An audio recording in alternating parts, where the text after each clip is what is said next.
Welcome, everyone, to another session of the Ignite Illuminator interview series. We are so delighted today to have Pamela Sylvan join us today.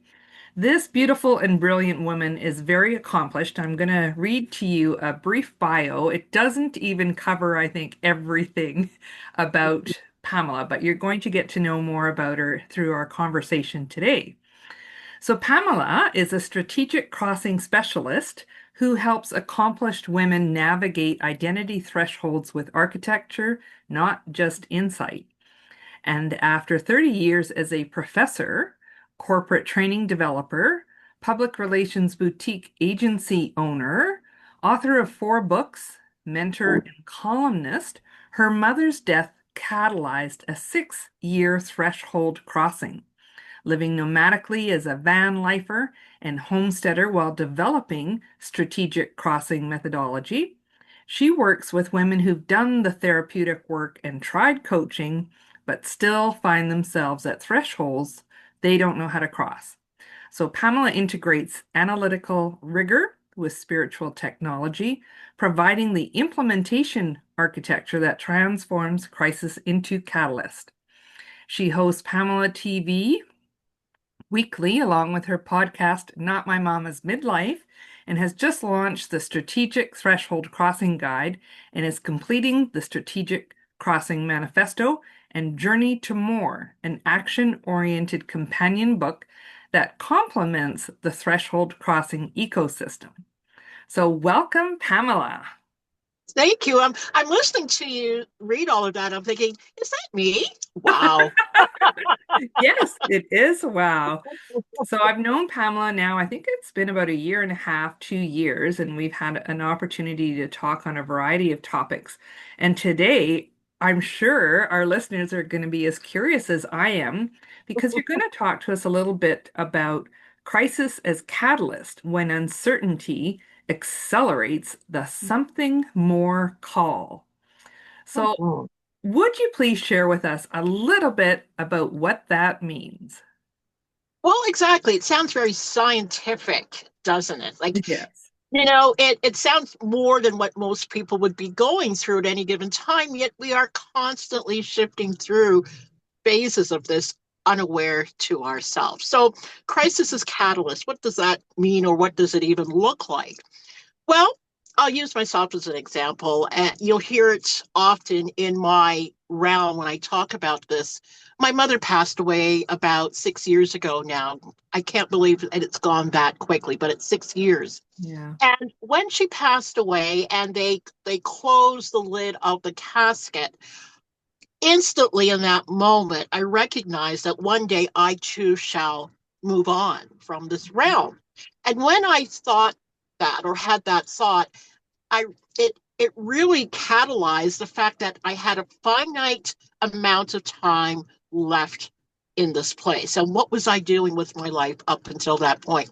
Now, like many of us, we have been doing the expected things. We're working, we're contributing, we're raising children, we're looking after our aging parents, and a plethora of things in between. Yet, we haven't really had a moment to look at the thing that lights us up inside. We put it over here to get to at some point in some day, and the sum and the time is quickly moving on. Usually, for women, it takes some sort of crisis. Mine was my mother passing, my best friend, the one person that knew me the longest on this planet, had left. Hmm. And the resounding grief of that broke me open.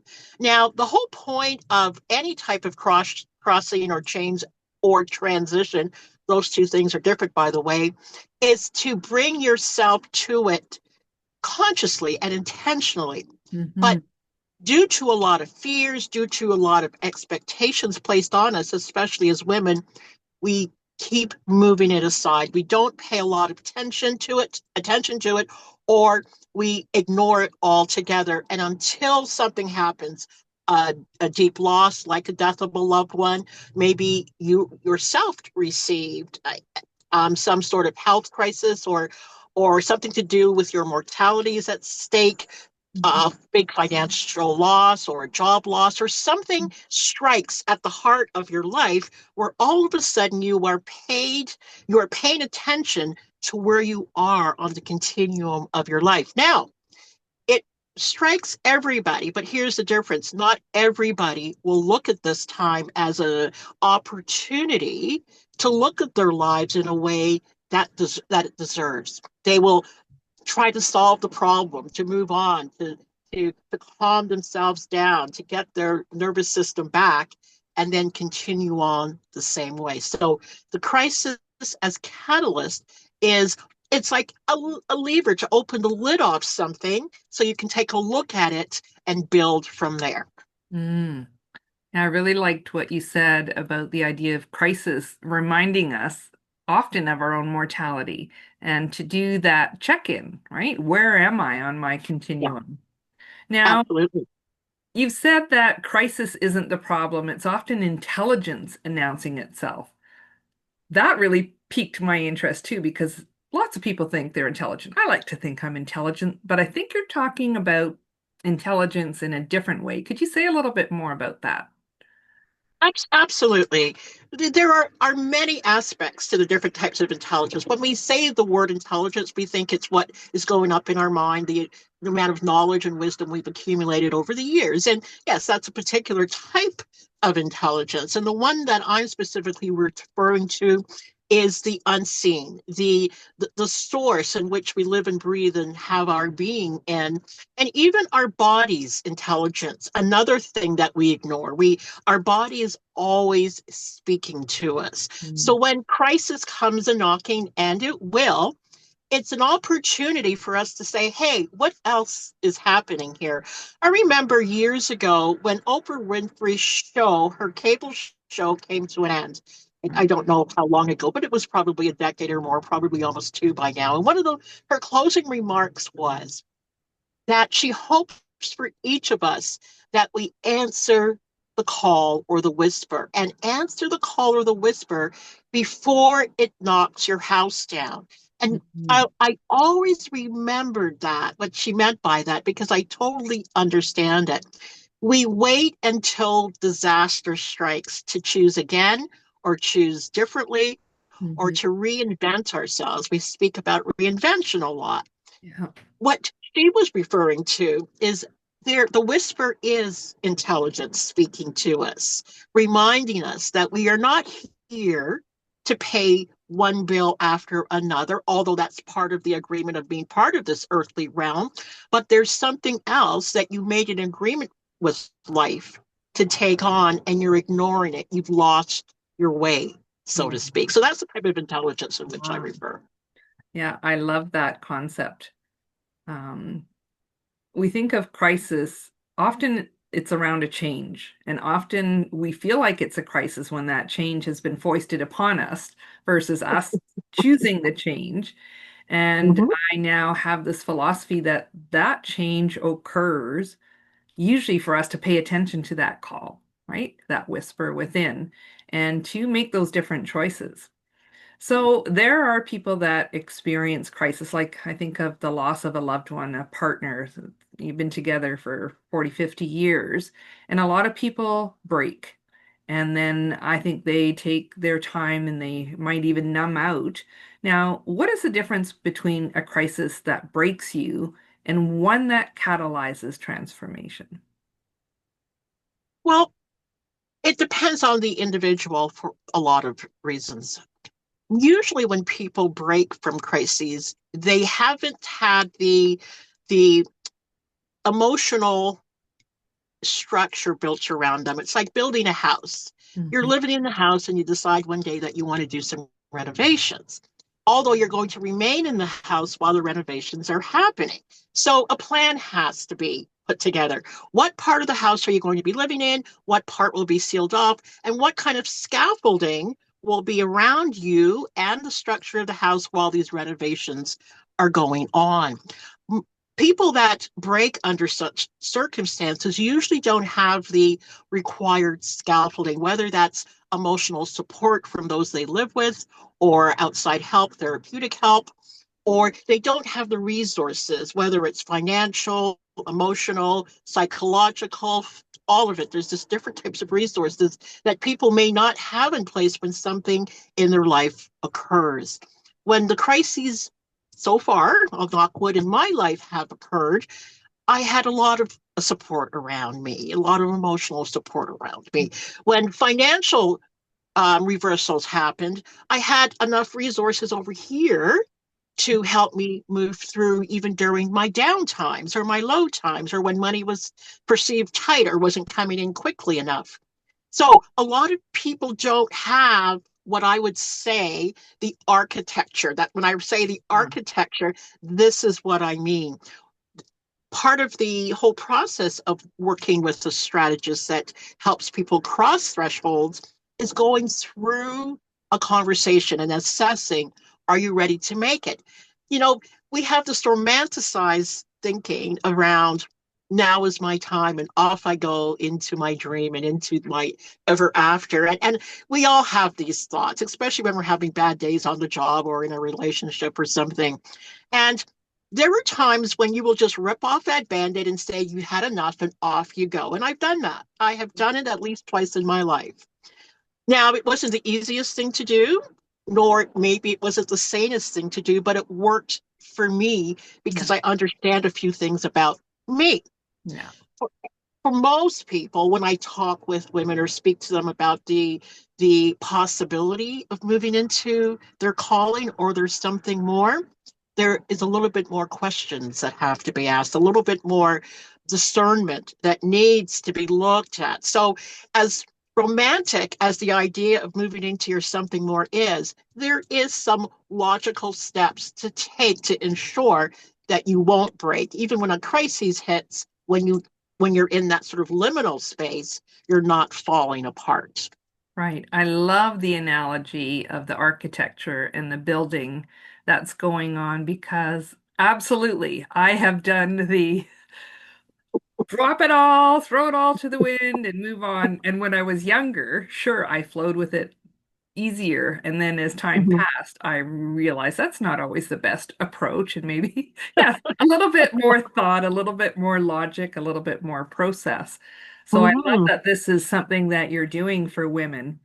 And you're also doing it for accomplished women.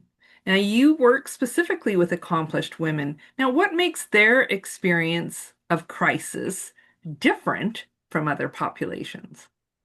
Well, you mentioned that it was so much easier for you to make these types of pivots when you were younger. You went with the flow and you just went with it. Women who have built up a particular type of lifestyle have grown in their their climb, maybe corporately or what have you, or large scale entrepreneurs have also built something else up. Their architecture depends mostly on how they're perceived.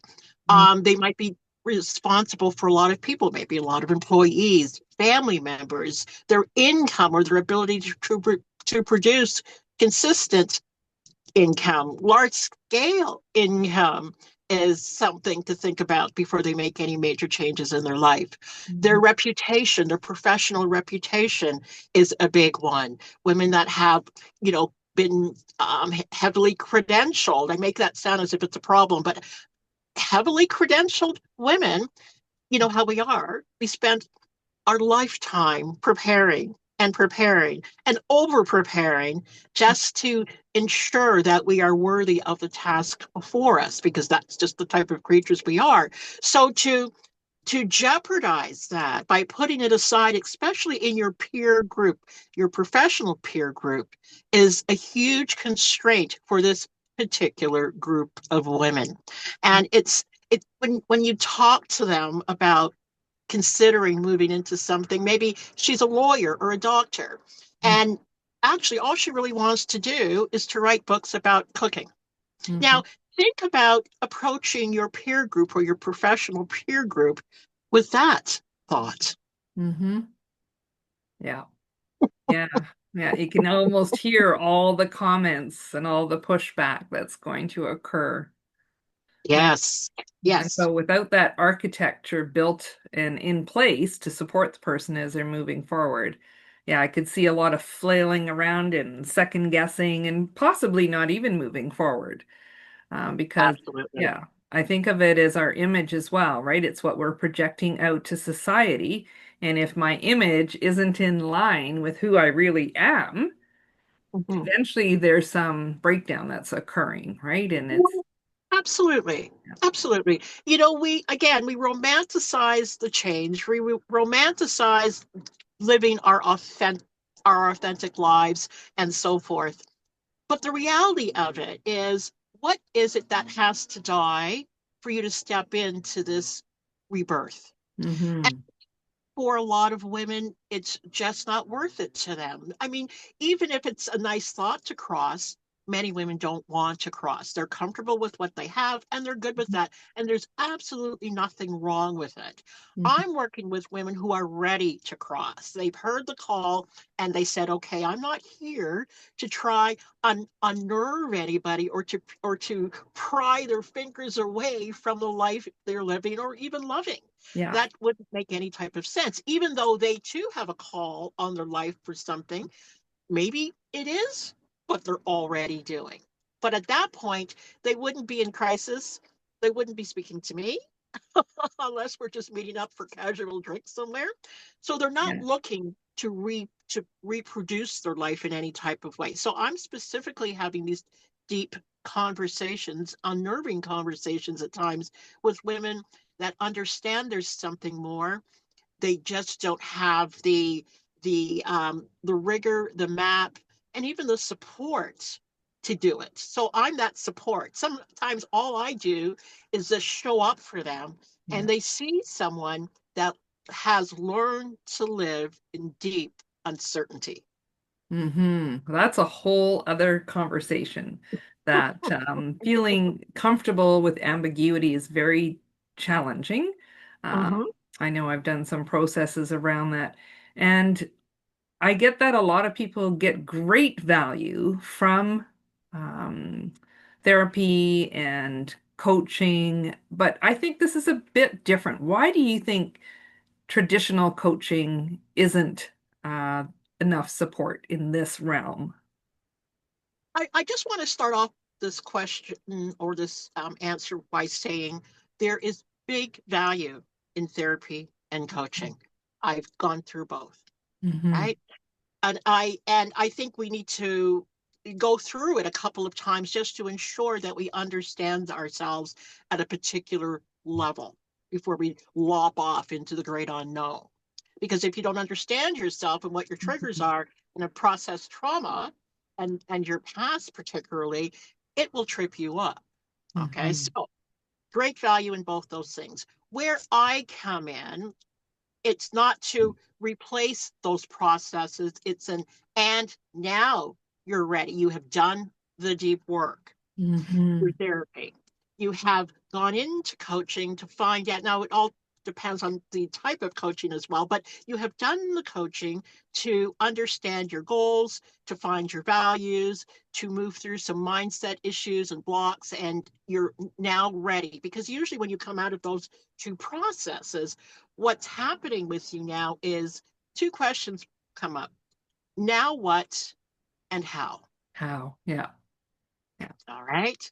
So that's the space in which I occupy because I answer the how and I help, again, architect that how. So, Hmm. as an example, for instance, someone comes out of executive coaching and their coach has done a wonderful job helping them assess something or having them make a decision, a life changing decision like, I don't want to climb this corporate ladder anymore.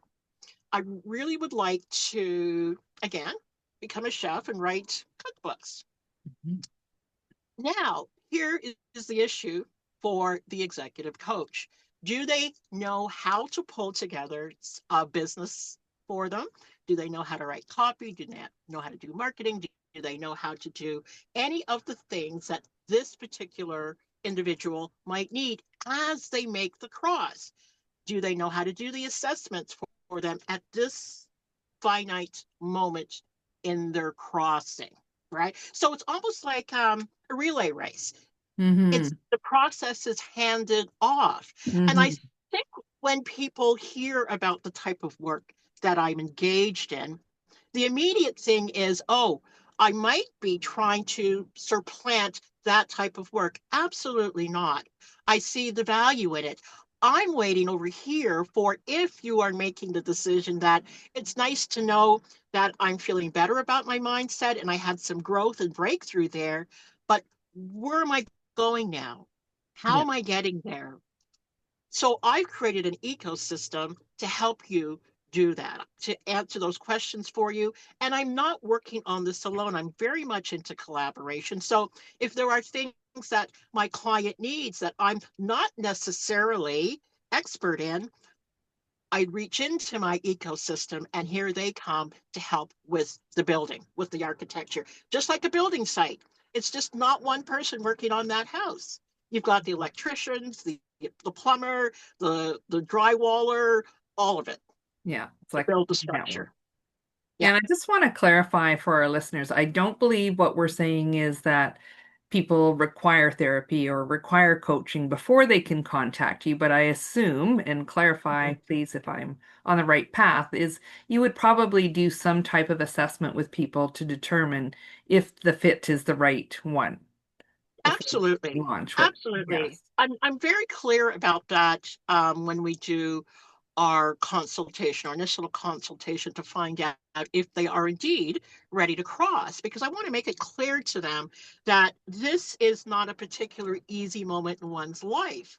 Hmm. And if they still agree that this is the type of thing that they want, I put them through an assessment to find out if they're making decisions clearly. I ask them about therapeutic work if they've engaged it. They don't have to have engaged it, but I just want to make sure that they're stable enough to take on these kinds of decisions and making these types of moves.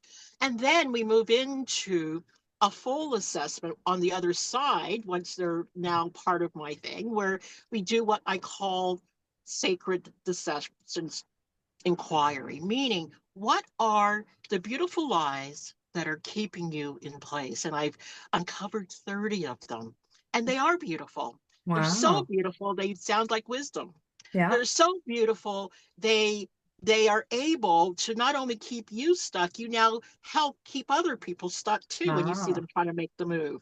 Yeah. So we go through this, and then I come back to them a few days later, not immediately, a few days later, because I go through it to point out some things and to create a protocol that they then receive from me, and off we go from there. So again, you don't just build a house. The the blueprint has to come first. Somebody has to say, okay, this makes sense. We're going to put that room or that door here. We're going to do all of these things. So I'm very much in mind of the a building protocol, an architecture, just like you would go to get a blueprint created before you dug the hole, Mm-hmm. right?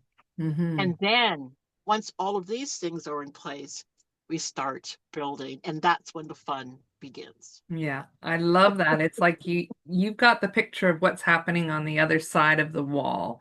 And Mm-hmm, there's a few people in my life right now that are going through a form of crisis, and it often shows up as mental health. And I think that whisper has been there and it's been mm-hmm, ignored for a while, and the person's like persevering on this path, and they've mm-hmm. made up all their reasons for why to continue on that path and why it's, Yeah. logical and appropriate, et cetera, et cetera. And then the crisis comes.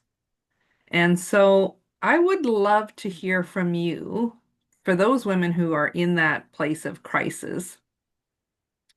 How do they know if it's a catalyst for crossing or something they should resolve first? Great question. And again, it's about self inquiry, or you might have someone else help you with the inquiry. And it's usually best to do it with somebody else because we tend to, again, beautifully lie to ourselves. All right. So maybe you do need a couple of sessions of counseling. Maybe you do need to be speaking with a coach when those moments come. You have to ascertain whether you're having a mental health issue at that point. I mean, you know yourself. Have you had this before? or not. If you've not had such issues before, usually it has something to do with the fact that you have outgrown your life. It's too small. You're having problems sleeping, you're having digestive issues. There's a plethora of signs that start befalling you when your life starts to squeeze you. And when Mhm. our life starts to squeeze us, what do we start doing? We start taking supplements. We start doing all types of things to help us, but we skirt the spirituality of it. Yeah. It's a spiritual issue. I think Wayne Dyer said it best years ago. Everything that usually happens with us is a spiritual problem. And when Mm. I say spiritual, I know a lot of people have different thoughts about that word. The spiritual aspect I'm speaking to is our inner life, our inner world. Mhm. We live a very compartmentalized life and lifestyle. Yeah. I'm work, I'm with the family, my body when I have time to think about that, not recognizing that we have to wholly integrate everything, to feel everything, to see everything, to understand and know everything that's going on with us. So sometimes it takes a third party to step in and ask the appropriate questions to find out. Mhm. So Mhm. before big decisions are made or you've ascertained, oh, this must be that strategic threshold crossing Pamela talks about. Well, before we say it's that, let's find out, right? Mhm. And one of, in the gift that I have for your audience, there is a little assessment in there about this because I don't want people diving in once they hear someone like me talk. Ooh, here's the Yeah. moment I've always waited for. Yeah. Hold on. So to answer your question a little bit more succinctly, Alice, it's one or the other. Know thyself first by working with a professional, probably in a therapeutic manner, if you feel you are having trouble stabilizing your emotions. Mhm. That comes first. If you don't think it has something to do with that, chances are very highly that this is the moment to make that decision to start working on your crossing. Mhm. Now, you will know that, but it takes a moment to step down, step aside, breathe, Mhm. and then move into the question. All right. Lovely. Lovely. Well, Pamela, I'm wondering where can listeners learn more about strategic crossing and your work? I'm can be found anywhere at PamelaSylvan.com. It takes you to my hub and takes you to things like, as you stated earlier, my website, my podcast, my writings on Substack, Pamela TV. Sounds like I don't sleep, does it? But I do. Um, I sleep a lot, but this is my calling. I had to break a lot of things down and leave a lot of things behind so I can move into the thing that has always been part of my heart and part of my reason for being here. I answered the call, and so I accepted the mission, and here I am. Well, that's wonderful. Well, I can speak from firsthand experience. Even as a friend, you were very kindly mentoring me as I was making my shift, and I'm still in the process. So it's another thing I want people to know is this is not an overnight thing. It's not like, oh, great, I have a consultation and I work with Pamela and boom, I'm done. It's definitely a process.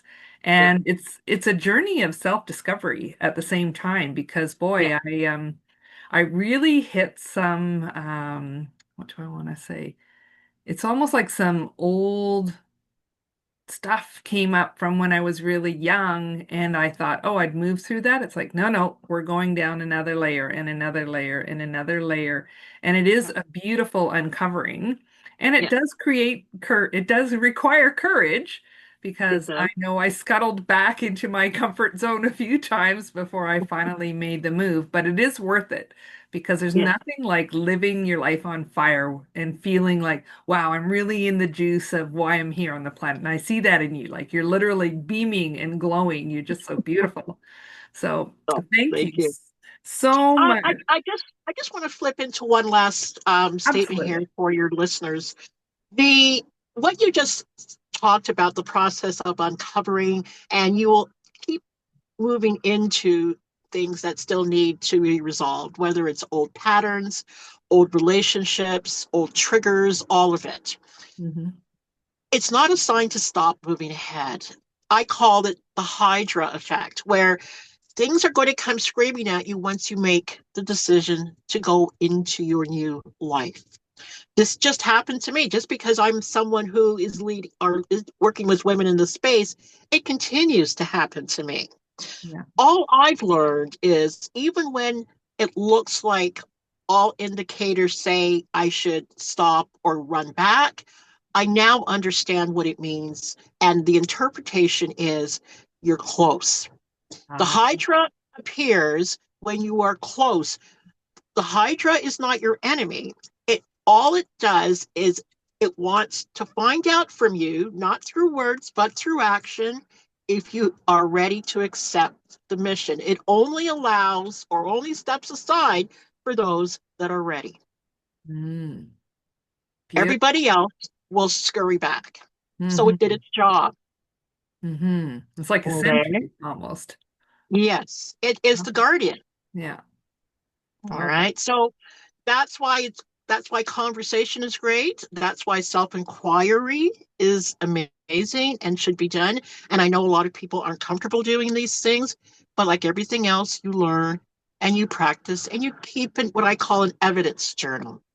So Mm. you're working with your evidence journal every day where you're asking questions like, what is working in my life right now that I'm not seeing? Or I'm so comfortable with it, I totally miss it. All Hmm. right. You leave breadcrumbs. So I teach you how to look for those breadcrumbs because everything you've done in your life has informed you for what your something next and your something more actually is. Hmm. Oh, I love the way you've woven that together. So those people who heard about the gift, I just want to reiterate, this is a free 5-day email course called Crisis and Intelligence. 5 days to recognize your threshold. So Pamela has shared her website. At the conclusion of this call, I'll put her website in the comment section so you can also refer back to that just in case you didn't quite catch it. Very straightforward. And then I'm just wondering if there's anything else you would like to share with the audience before we sign off, Pamela. Absolutely. You know, regardless of how accomplished you are in life, we have learned how to do life, do our life in particular. And we're quite comfortable and at ease with that. And your something more is going to require that you become temporarily inept in some cases. You have to go back to the beginning and learn how to do things. And we're not comfortable because we don't want to look, quote unquote, foolish in other people's eyes. Like going from being a doctor to a chef, which, by the way, that is a real story. Um, so it's to understand some key truths about being human, about being kind to yourself, about learning to appreciate and love yourself, which is an ongoing process that you don't need help to do. It's something that you decide and you do. And you can start right after this call. Awesome. Wow, that's fantastic. Thank you so much, Pamela. I feel much more informed about what you're doing, and congratulations. I think it's Thank so you. needed, and I really Thank look you. forward to people taking advantage of this. Yes, please do. Please do. All right, well, have a great rest of your day, everyone, and thank you for joining us.